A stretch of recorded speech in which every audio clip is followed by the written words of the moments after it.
ಮುಂಬೈಯಲ್ಲಿ ಅತ್ಯಾಚಾರಕ್ಕೆ ಒಳಗಾದ ಮಹಿಳೆಯ ಬಸುರಿಗೆ ಕಾರಣರಾದವರನ್ನ ಕಂಡುಹಿಡಿಯಲು 17 ಮಂದಿಯ ಡಿಎನ್ಎ ಪರೀಕ್ಷೆ ನಡೆಸಿದಾಗ ಅಪ್ಪ ಸಿಕ್ಕ ಎನ್ನಲಾಗಿದೆ.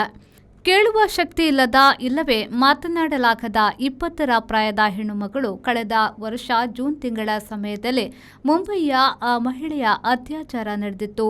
ಬೃಹನ್ ಮುಂಬೈ ಕಫ್ಫಿ ಪ್ರದೇಶದ ಈ ಘಟನೆಯು ಸಮಾಜವನ್ನ ಒಂದು ಕಲಕಿತ್ತು.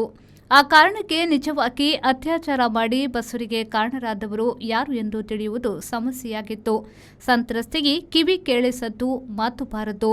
ಸಂತ್ರಸ್ತೆ ಬಸುರಿಯಾದ್ದರಿಂದ ಅಜ್ಜಿ ಆಸ್ಪತ್ರೆ ದೂರು ಎಂದು ಪ್ರಕರಣ ದಾಖಲಾಗಿ ತನಿಖೆ ಆರಂಭಗೊಂಡಿತ್ತು.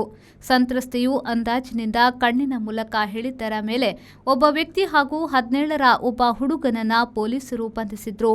ಆದರೆ ಬಂಧಿತರ ಹೇಳಿಕೆ ನಾನಾ ಆಧಾರಗಳಿಂದ ಅತ್ಯಾಚಾರ ಎಸಗಿದವರ ಸಂಖ್ಯೆ ಹೆಚ್ಚುತ್ತಲೇ ಹೋಯಿತು. ಅದು 17 ಮುಟ್ಟಿದಾಗ ಅಪ್ಪನನ್ನ ಕಂಡುಹಿಡಿಯಲು ಪೊಲೀಸರಿಗೆ ಡಿಎನ್ಎ ಟೆಸ್ಟ್ ಮಾಡದೆ ಬೇರೆ ದಾರಿ ಇರಲಿಲ್ಲ. ಈ 17 ಜನರಲ್ಲಿ ಸಂತ್ರಸ್ತೆಯ ತಂದೆಯೂ ಇದ್ದ. ಜನವರಿ ಕೊನೆಯಲ್ಲಿ ಡಿಎನ್ಎ ಪರೀಕ್ಷೆಯ ಫಲಿತಾಂಶ ಬಂದಿದ್ದು ಒಬ್ಬನ ಡಿಎನ್ಎ ಸಂತ್ರಸ್ತೆಯ ಭ್ರೂಣಕ್ಕೆ ಹೋಲಿಕೆಯಾಗಿದೆ. ಉಳಿದವರನ್ನ ಬಿಟ್ಟು ಈಗ ಆ ವ್ಯಕ್ತಿಯನ್ನ ಬಂಧಿಸಿರುವ ಪೊಲೀಸರು ತನಿಖೆ ಮುಂದುವರೆಸಿದ್ದಾರೆ.